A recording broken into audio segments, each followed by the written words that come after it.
Shapes and symbols can create their own narratives. They also serve to enhance and punctuate narratives within films.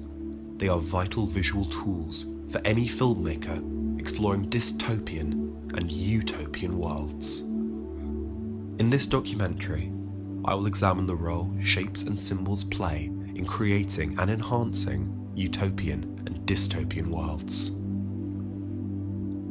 What is a perfect state? What can corrupt it? This is a question that writers, artists, and filmmakers alike have examined and debated for centuries. Thomas More's 1516 novel gave this perfect state a name: Utopia, Greek for no place. However, a utopia cannot exist without dystopia. They inform each other. The yin-yang symbol is perhaps the best visual representation of this.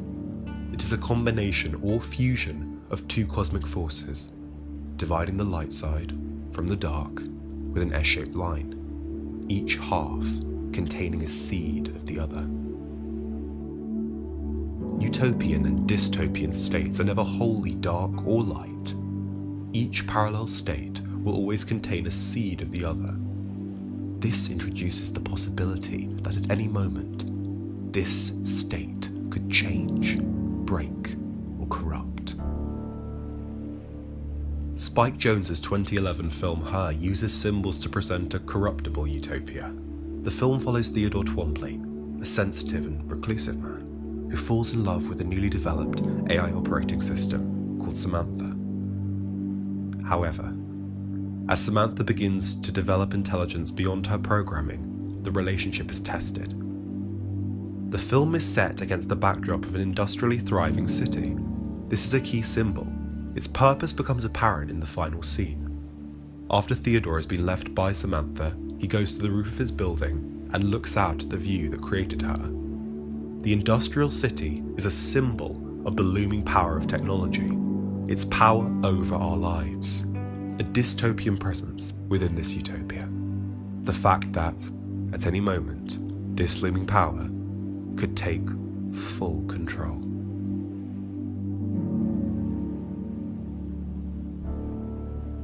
The famous American inventor, Thomas Edison, introduced the electric light bulb in 1868. It is an important landmark in the electrical revolution, since it brings the electric wonder to private homes. Many a utopian writer finds inspiration in this technological development, but also many a dystopian writer. Light is often used as a symbol of hope, energy, happiness. But light is also a natural power that we have harnessed through electricity. This symbol is, in some ways, utopian, as the electric light brought further technological growth with it. However, it is also a dystopian symbol. In this context, it represents our reliance on technology in our lives, manipulating us, rejecting the natural world. This symbol becomes a metaphor for Theodore's relationship with Samantha.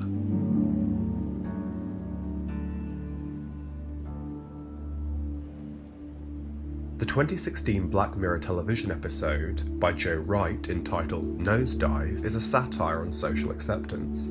This supposedly utopian world is dominated by a rating system, marking people and social interactions on a 1 to 5 star scale. The film follows Lacey, a hard-working 4.2.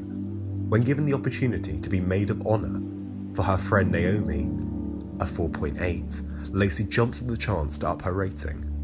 This episode is another visual narrative that contains dystopian symbols. The saccharine pastel colour scheme is eerily reminiscent of Eisenhower's America. This was a time that nurtured middle-class society and nuclear family ideals. There was a re-emergence of the cult of domesticity, the popularisation of television, technology being at the forefront of information and societal ideals. There are clear parallels between the look of this period and the visual narrative that is created by Joe Wright. Pastel colours are not commonly associated with emotions, in contrast to blue, for example, which can be used to convey pathos. Instead, they are pleasant, subdued. It is symbolic of a widespread repression within the supposed utopian world. Technology is at the heart of this repression, valuing artificial perfection rather than sincerity.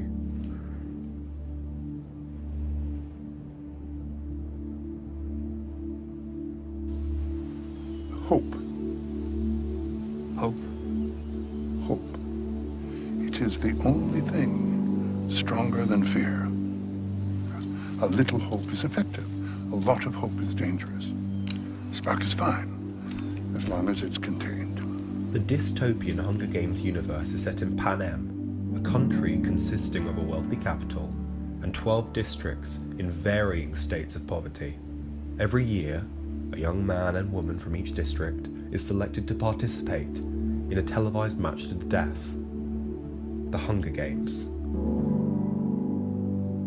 The imagery used to create District 12 is strongly reminiscent of the Great Depression, an undeniably dystopian period of the 20th century.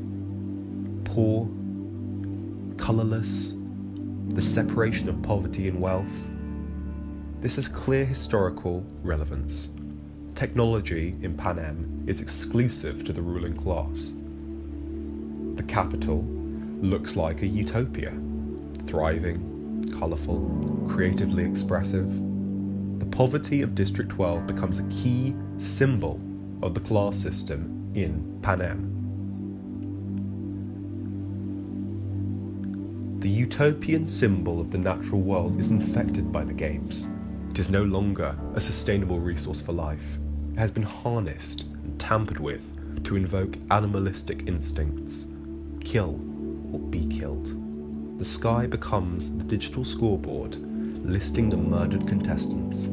However, the dystopian symbol of an infected natural world is reclaimed through the deadly berries.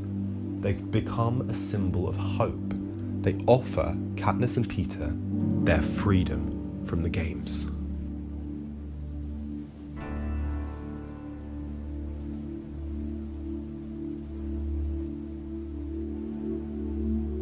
The 1990 adaptation of The Handmaid's Tale is set in a potentially not so distant dystopian future, where fertility rates have plummeted due to pollution and sexually transmitted diseases. A theomonic Christian government have established rule, following a chaotic civil war.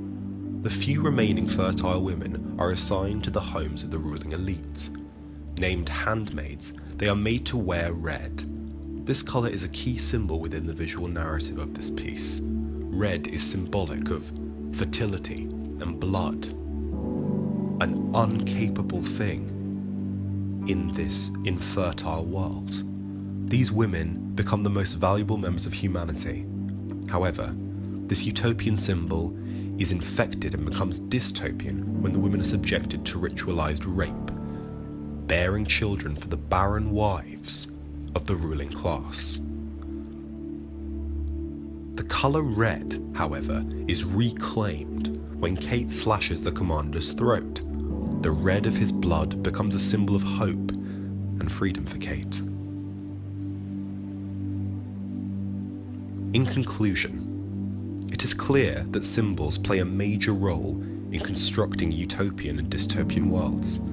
They allow us to see the flaws and cracks in the foundations of either state. They are carefully placed seeds within narrative which grow into key themes, adding texture, conflict, and realism to any utopian or dystopian world. This brings us back to the yin-yang symbol. If a utopia cannot exist without a seed of dystopia, then a narrative cannot resonate fully with an audience without embedded symbols.